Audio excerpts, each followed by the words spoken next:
মধ্যে যখন আমরা পথে নামলাম, আমরা রাস্তায় নামলাম, তখন আমাদেরকে দুটি জামাতের ভাই অকথ্য ভাষায় কথা বলা শুরু করলো এবং তারা আমাদেরকে বাধা প্রদান করলো আমাদের দাওয়াতি কাজে। তারা মারপিট শুরু করে দিল, সেখানেই তাদের উপর হামলা চালালো এবং আমি যখন সে হামলাকে বাধা প্রদান করতে চেষ্টা করলাম যে না, আজ যাতে এটা আর না বাড়ে, তখন তারা আমার ভাই এবং ফয়সালের উপরে আরো আক্রমণ করলো এবং আমাকে হেনস্থার শিকার করলো এবং আমাকে একটি পর্যায়ে তারা গায়ে ধাক্কা দিয়ে ফেলে দেয়। ভোলায় হাত পাখার প্রার্থীর মেয়ের উপর হামলার অভিযোগ, জামাত কর্মীদের গ্রেফতারের দাবি।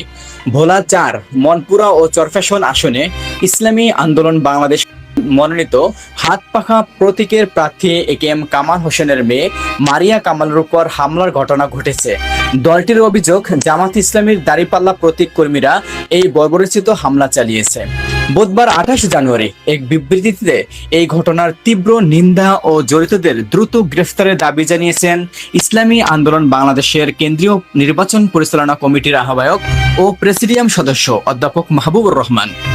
বিবৃতিতে ঘটনার বিবরণ দিয়ে জানানো হয়, 9:30টার দিকে মারিয়া কামালের নেতৃত্বে 5 থেকে 7 জনের একটি নারী দল চরফ্যাশন পৌরসভার 6 নং ওয়ার্ডে নির্বাচনী দাওয়াতি কাজ করছিলেন। এই সময় প্রার্থীর ছেলে মোহাম্মদ তাশফিন ও জেলা যুব আন্দোলনের সভাপতি মাওলানা ফয়সাল আহমদ তাদের সাথে ছিলেন।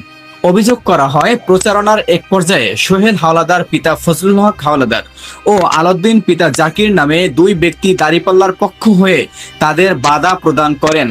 এক পর্যায়ে তারা প্রার্থীর ছেলে তাশফিন ও জেলা যুব আন্দোলনের সেক্রেটারিকে ধাক্কা দিয়ে ফেলে দেয়। পরবর্তীতে প্রার্থীর মেয়ে মারিয়া কামালকেও ধাক্কা দিয়ে ফেলে দিয়ে লাঞ্ছিত করা হয়। পরিস্থিতি জটিল হওয়ার আগেই মারিয়া কামাল সেখান থেকে সরে আসেন।